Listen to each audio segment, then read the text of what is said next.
నమస్కారం శ్రీ ఆచార్య అనంతకృష్ణ స్వామి గారు. Best videos అన్నీ మనీ మంత్రాల్లోనే ఉన్నట్టు నాకు తెలిసి. ఎందుకంటే ఒకటే సబ్జెక్టు చెప్పింది కాకుండా డిఫరెంట్ మాటలతోటి, అంటే డిఫరెంట్ ఎగ్జాంపుల్స్ తోటి ప్రతి ఒక్కరిని మోటివేట్ చేయడం అనేది మామూలు విషయం కాదు.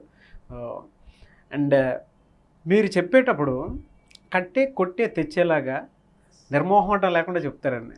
అంతేనండి. మన సబ్జెక్ట్కి సంబంధించి మన సబ్జెక్ట్ ఎలాంటిది, ఎక్కడ నీకు సెంటిమెంట్లు కానీ లేకపోతే చెప్తేమనుకుంటారు, మళ్ళీ దరిద్రం గురించి ఆలోచిస్తారండి. మళ్ళీ దరిద్రం గురించి ఆలోచించకూడదని అంటారు. అంతే అంతే అంటే ఏదైనా సూటిగా చెప్పినప్పుడే హృదయానికి కొద్దిగా కటువుగా ఉంటుంది, బాధగా ఉంటుంది. కానీ ఎప్పుడైనా నిజమైన సత్యం అలాగే ఉంటుంది. సబ్జెక్ట్కి సంబంధించి వెరీ స్ట్రైట్ ఫార్వర్డే ఉండాలి. నేను న్యాచురల్గా కూడా అలాగే ఉంటాను, నేను క్లాస్లో కూడా అలాగే ఉంటాను, మీ షూటింగ్లో కూడా అలాగే ఉంటాను. ఇక్కడ ఒక రకంగా మాట్లాడి అక్కడ ఒక రకంగా కూడా ఉండదు. నేను క్యాజువల్గా ఉంటాను, ఎక్కడైనా అలాగే ఉంటాను. నా మాటలు అలాగే ఉంటాయి. నచ్చిన వాళ్ళు స్వీకరిస్తారు, బాగుపడుతున్నారు. ఈరోజు నచ్చిన వాళ్ళు విమర్శలు చేస్తారు. విమర్శలు నేను మనస్ఫూర్తిగా స్వీకరిస్తూ వాళ్ళకు నమస్కారం పెట్టి థ్యాంక్ చెప్పేస్తాను. అంతకంటే ఏం చేయలేదు. సంపద పెంచుకుంటున్నారు కొంతమంది. ఎందుకంటే వీడియోస్ ఫీడ్బ్యాక్ ఇచ్చిన వాళ్ళు కూడా ఉన్నారు. అవునండి. మనీ మంత్రాలు ఏం చెప్తున్నారు సార్? ఇక్కడ గమ్మత్ ఏంటంటే, మీకు డబ్బు సంపద రావాలనుకున్నప్పుడు ముందుగా మీ దగ్గర ఎంత డబ్బు ఉంది, బీరువాలో కానీ జేబులో కానీ ఎంత ఉందో దాన్ని తీయండి. ముందు బయటికి తీసేసి ఒక మాట చెప్పండి, ఈరోజు ఇంత డబ్బు నేను కలిగి ఉన్నందుకు కృతజ్ఞతలు. ఎంత బాగుంటుందంటే అది మీకు డబ్బుని ఇంకా రెట్టింపు చేస్తుంది. డబ్బుని మళ్ళీ రెట్టింపు చేస్తుంది. ప్రతిరోజు మీకు ఏదైనా డబ్బు వచ్చింది, ఎస్, దాన్ని పట్టుకొని ఒక పప్పి తీసుకొని మనస్ఫూర్తిగా ఈ డబ్బుని నేను కలిగి ఉన్నందుకు కృతజ్ఞతలు చెప్పండి. ఎన్నిసార్లు అని చెప్పండి, 100 సార్లు చెప్పండి. మీరు ఎంత చెప్తే అంత డబ్బు మీకు మల్టిపుల్ అవుతుంది. ఎలా అవుతుంది? ఎప్పుడైతే మీరు కృతజ్ఞత చెప్పారో ఆ విషయం ఏం చేస్తుందంటే, ఓహో ఇన్ని రోజులు ఎప్పుడు కూడా చెప్పలేదు, మనం వస్తున్న డబ్బు అక్కడ లెక్కేస్తున్నాం, దానికి దీనికి ఇచ్చేస్తున్నాం. దాని మీద మనకు ప్రేమ లేదు, దాని మీద అసలు మనకు ప్రేమనే లేదు. ఏదో వస్తుందా ఇచ్చేస్తున్నాం, పనులు అవుతున్నాయి, ఇంత తప్ప మనం ఇంకేం ఆలోచించట్లేదు. కానీ మనం కొన్ని చెప్పాం, 999 నోట్స్ అని కొన్ని చెప్పాం. అది చెప్పిన తర్వాత జనంలో చాలా అవేర్నెస్ వచ్చింది. ఇప్పుడు ఏం చేస్తున్నారంటే ఒక్కొక్క నోట్ని పట్టి చూస్తున్నారు. అది ఎంత మృదువుగా ఉంటుంది, ఆ స్పర్శ ఎంత బాగుంటుంది, అదంతా ఫీల్ అవుతున్నారు. వాళ్ళకి తెలియకుండానే ఆ వెతకడంలోనే ఒక్కొక్క నోటు మళ్ళీ ఎక్కడ మిస్ అయిపోయింది అనుకుని మళ్ళీ సరి చేసుకొని మళ్ళీ వెతకడం. దాంతో ఏమైపోయిందంటే ఆ డబ్బు అనేది వాళ్ళ ఆత్మతోనే అనుసంధానం అయింది. వాళ్ళకి తెలియకుండానే అది ఆత్మతో ఎప్పుడైతే డబ్బు సంపద మీకు అనుసంధానం అయిందో ఆటోమేటిక్గా విషయం వచ్చేస్తుంది. ఎంత ఈజీ ఉందండి. కాబట్టి మీ దగ్గర ఉన్న డబ్బుకి ముందు మీరు కృతజ్ఞతలు చెప్పడం అనేది నేర్చుకోండి.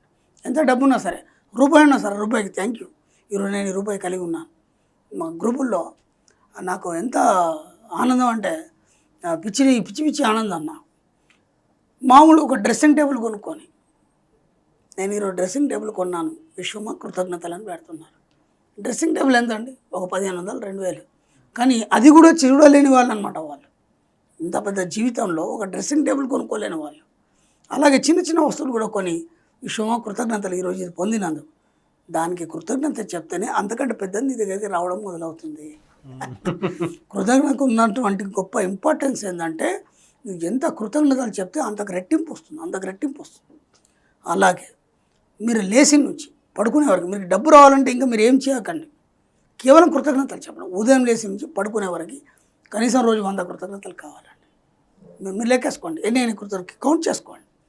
ప్రతిరోజు 100 కృతజ్ఞతలు గిట్ట చెప్తే ఇంకా మీకు ఏ సబ్జెక్ట్ అవసరం లేదు, ఏం చేయాల్సిన అవసరం లేదు, మనీ మెడిటేషన్ కూడా అవసరం లేదు. నేను ఓపెన్గా చెప్తున్నాను, నా క్లాసుకు కూడా రావాల్సిన అవసరం లేదు. ఓపెన్గా చెప్తున్నాను, ఇబ్బంది ఏం లేదు.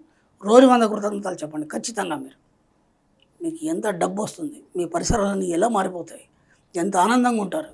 అసలు మీరు ఊహించారండి, అరే దీంట్లో ఇంత ఇది ఉందా, ఇప్పటివరకు మేము ఊహించలేదే. ఏదో మామూలుగా థ్యాంక్స్ చెప్తున్నాం అందరికీ, అంతే. అది కూడా ఎలా చెప్తున్నాం? ఎవడో లిఫ్ట్ ఇస్తే థ్యాంక్స్ చెప్తున్నాం, ఎవడో హెల్ప్ చేస్తే థ్యాంక్స్ అని చెప్పేసి అక్కడికి వెళ్ళిపోతున్నాం. కానీ ఉదయం నుంచి సాయంత్రం వరకు నీతో ఎన్నో వస్తువులు నీకు హెల్ప్ చేస్తుంది. ఇప్పుడు ఒక షర్ట్ ఉంది, ఆ చొక్కా మనకు చాలా ఫేవరెట్. అది మ్యాక్సిమం కొందరు ఏం చేస్తారంటే ఆ షర్ట్ ఎక్కువ వేస్తారు. దానికి కృతజ్ఞతలు చెప్పండి, ఎందుకంటే నీకు నీ యొక్క అందాన్ని తూగి నీ కృతజ్ఞత చేసింది. ఓకే, ఉదయం లేవగానే మంచి నిద్ర పట్టింది మీకు, హ్యాపీగా ఆ పిల్లో మీకు కన్వీనియన్స్గా ఉంది, ఆ బెడ్కి పిల్లోకి కృతజ్ఞతలు చెప్పండి. అలాగే భూమి మీద కాలు పెడతారు, బెడ్ మీద నుంచి కింద కాలు పెడతారు, మీకు ఎన్నో సౌకర్యాలను కల్పిస్తుంది ఈ యొక్క భూమి కానీ లేకపోతే చుట్టుపక్కల ఉన్న ప్రతి అవసరం, వాటికి కృతజ్ఞతలు చెప్పండి. లేవగానే అర్థం లేకపోతే మీకు ఎంత ఫీల్ అవుతారు మీరు, మీ యొక్క ముఖాన్ని చూసుకోలేకపోతారు.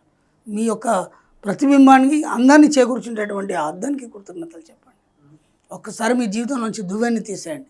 చింపిరి జుట్టుని ఎంత భయంకరంగా ఉంటుంది, ఆ దువ్వెన కృతజ్ఞతలు చెప్పండి. ఇప్పుడు చెప్పండి, పళ్ళు దమ్ముకునే బ్రష్ కాడికలు ఉదయం లేచి నుంచి పడుకునే వరకే మనుషులకు కానీ వస్తువులకు కానీ ప్రతి దానికి ఒక వైబ్రేషన్ ఉంటుంది. ఆ వైబ్రేషన్ అనేది ఏం చేస్తుందంటే మీకు రెట్టింపు సంపాదన ఇవ్వడం అనేది మొదలవుతుంది. కాబట్టి కృతజ్ఞత పర్వం అనేది చాలా ముఖ్యం మన సబ్జెక్ట్లో. కృతజ్ఞత అనేది మర్చిపోకుండా ప్రతి దగ్గర కృతజ్ఞతలు చెప్పండి. మీరు ఎంత కృతజ్ఞతలు చెప్తే అంత డబ్బుని, ప్రేమని, అన్ని రకాలుగా అన్నింటినీ, ఐశ్వర్యాన్ని కూడా మీరు పొందగలుగుతారు. నేను చెప్తున్నాను, ఓపెన్గా చెప్తున్నాను. ఉదయం లేచి ఉంచి పడుకునే వరకు 100 కృతజ్ఞతలు, మనుషులకు కానీ వస్తువులకు కానీ ప్రతిదానికి. ఒక పెన్ను ఎగ్జామ్ చూడండి, మీరు ఎగ్జామ్ రాసేటప్పుడు పెన్ను పారలేదనుకోండి, మీకు ఎంత డిస్టర్బెన్స్ అండి. అవునండి, కరెక్ట్ ఆ టైంలో డిస్టర్బెన్స్ అవుతుంటాయి మనకి. ఒకవేళ పెన్ను మీకు సరిగ్గా మీకు కన్వీనియన్స్ ఉంది, ఒక పెన్ను ఉంది, ఒక మంచి పెన్ను ఉంది, దాన్ని పట్టుకున్నప్పుడు మనకు కన్వీనియన్స్ ఉంది. ఇంకో పెన్ను ఉంటుంది, కన్వీనియన్స్ ఉండదు, రాయడానికి ఇబ్బంది అవుతుంది, లేకపోతే వేలు నొప్పి పెడతాయి. మీకు కన్వీనియన్స్ ఇచ్చి మీకు మంచి రైటింగ్ ఇచ్చినందుకు, మీకు సహకరించినందుకు ఆ పెన్ను కృతజ్ఞతలు చెప్పండి. ఇలా ప్రతి వస్తువు. మీరు కూడా ఇక్కడ కెమెరాలు ఉన్నాయి, అన్నీ ఉన్నాయి, టెక్నికల్ వర్క్ ఇదంతా. ఏదైనా చిన్న టెక్నికల్ ప్రాబ్లం వస్తే మీకు ఇబ్బంది అవుతుంది. కాబట్టి రాగానే ముందు వీటన్నిటికీ ఒకసారి కృతజ్ఞతలు చెప్పండి. Sure sir. ఖచ్చితంగా నువ్వు బ్రహ్మాండంగా పనిచేస్తే అంటే ఎందుకు వాటికి ప్రాణం లేదు కదా, ప్రతిదానికి ఒక వైబ్రేషన్ ఉంటుంది. ఆ వైబ్రేషన్ అనేది మిమ్మల్ని ఆ కృతజ్ఞతను తీసుకొని దానికి తగ్గట్టుగా పనిచేయడం మొదలవుతుంది. ఎక్కడ కూడా వైబ్రేషన్ లేదు, ఇది నిర్జీవ పదార్థం అనడానికి లేదండి. ప్రతిదానికి ఒక వైబ్రేషన్ ఉంటుంది. మన సబ్జెక్ట్లో, ఇంకా వేరే సబ్జెక్టులో నేను చెప్పాను, మన సబ్జెక్ట్లో ప్రతిదానికి వైబ్రేషన్ ఉంటుంది. కాబట్టి ఖచ్చితంగా మీరు కృతజ్ఞతలు చెప్పండి. కృతజ్ఞతాపూర్వకంగా మారి మీ జీవితాన్ని అలాగే మార్చుకొని మీరు ఇతరులకి ఒక గొప్ప ఆదర్శవంతంగా, ఒక డబ్బు సంపద ఐశ్వర్యంతో మీకు ఎన్ని కృతజ్ఞతలు మీరు చెప్తారో అంత కృతజ్ఞతలు మీకు రెట్టింపు వస్తుంది. నేను అదే చెప్తున్నాను, మనం ఏది ఇస్తే అదే వస్తుంది. అభినందనలు తెలపాలి, అందరికీ చాలామందికి అభినందనలు తెలపాలి. ఎవరింటికి పోయినా ఖాళీ పోవద్దని చెప్పేసి మనం గత వీడియోలో చెప్పాము. ఖాళీ చేతులతో పోవడానికి లేదు. మీరు ఎంత గిఫ్ట్స్ ఇస్తే అంత గిఫ్ట్స్ మీకు రావడం మొదలవుతుంది. మీరు ఎంత అభినందనలు చెప్తే అంత అభినందనలు మీకు వస్తాయి. ఎంత కృతజ్ఞతలు చెప్తే అంత కృతజ్ఞతలు వస్తాయి. మీరు ఏమి చేయాల్సిన అవసరం లేదు, మీరు క్లాసుకు కూడా రావాల్సిన అవసరం లేదు. జస్ట్ రోజు 100 కృతజ్ఞతలు, ఉదయం లేచి నుంచి సాయంత్రం వరకు 100 కృతజ్ఞతలు చెప్పండి. ఒక 15 రోజుల్లో మీ జీవితంలో ఎంతో మార్పును గమనిస్తారు. అలాగే కంటిన్యూ చేయండి. మీ జీవితాన్ని చాలా కృతజ్ఞతాపూర్వకంగా మార్చుకోండి. Thank you sir.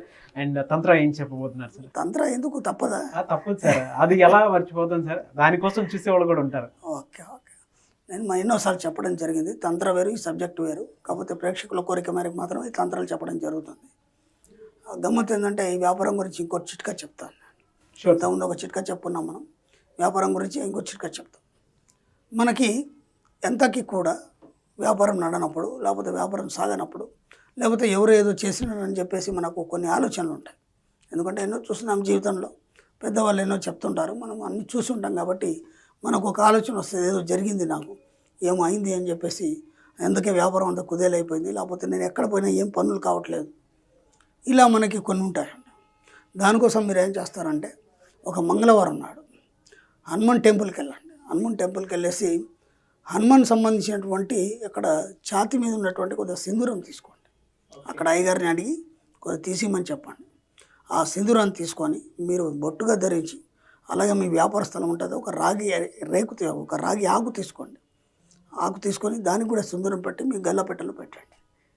ఇక మీకు ఎలాంటి ప్రయోగాలు కానీ ఏమున్నా సరే అవన్నీ దూరం అయిపోయి ఆ స్వామి కృప వల్ల వ్యాపారం వెళ్ళి దినాభివృద్ధి చెందుతుంది. బ్రహ్మాండంగా ఉంటుంది, అంటే బ్రహ్మాండంగా సాగుతుంది వ్యాపారం, ఎలాంటి సంశయం లేదు దీంట్లో. చూడండి, ప్రయోగం చేసి చూడండి, బ్రహ్మాండంగా ఉంటుంది. Thank you sir, thank you so much. Thank you.